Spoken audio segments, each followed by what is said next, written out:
Okay, I have to say, watching the January 6th fallout happen in real time, I honestly sit back and shake my head in awe and frequently say out loud, y'all are a trip. It's not even simply the violent insurrectionists. It's the feigned pearl clutching by people who are more outraged by January 6th than we were at Trump's indifference to black and brown life, his outrageous policies that endangered us all. I mean, did you really think that the dude who said when the looting starts, the shooting starts, wasn't going to encourage violence? Because we did. We saw it. It's the people who have been part of this nonsense for years and decades for me.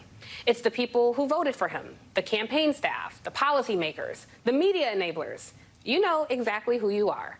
Now, remember in 2016, after many members of the news media helped usher in this lunatic into the White House, the takeaway from many executives was, guys, we in the news didn't pay enough attention to racist white people. That's how we got those ridiculous terms like white economic anxiety and those voters of the heartland segments with a bunch of white Midwesterners in coffee shops that have never seen folks who look like this right here. Then there were all the deep dives into Trump country and print profiles of Trump supporters. Well, here's the update. They appear to be doing the same thing again. Variety reported this week that former Trump aide Alissa Ferrit Griffin will be the latest to join ABC's The View. Now, ABC has not made a formal announcement, but let's please not forget that this tawdry turncoat Trump loyalist quickly morphed into an opportunist after voluntarily taking jobs with the Trump administration, signing on to work for his regime, knowing full well what Trump represented. And she rode his wave of open xenophobia and racism all the way to network television. According to Vanity Fair, she admits that she had a few sips of the Trump Kool-Aid every now and then. Sure, Jan, you guzzle down that Kool-Aid like it was the bleach your boss once said cured the Rona.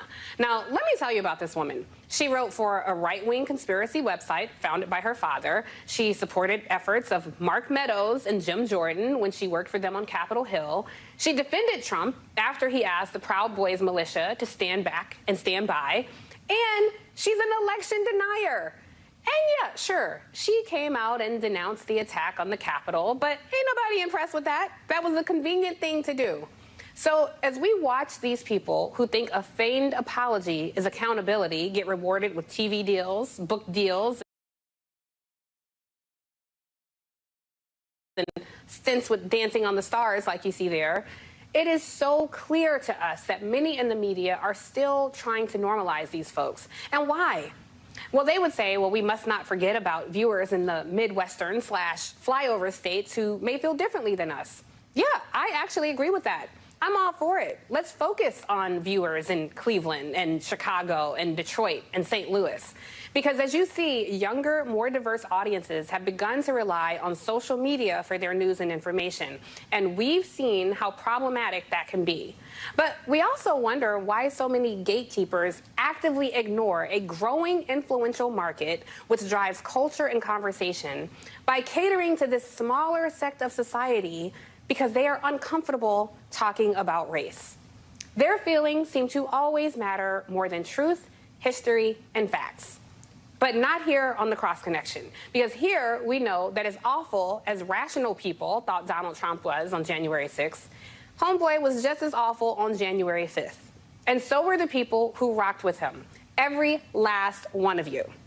But that's just my view, and maybe it's your view too.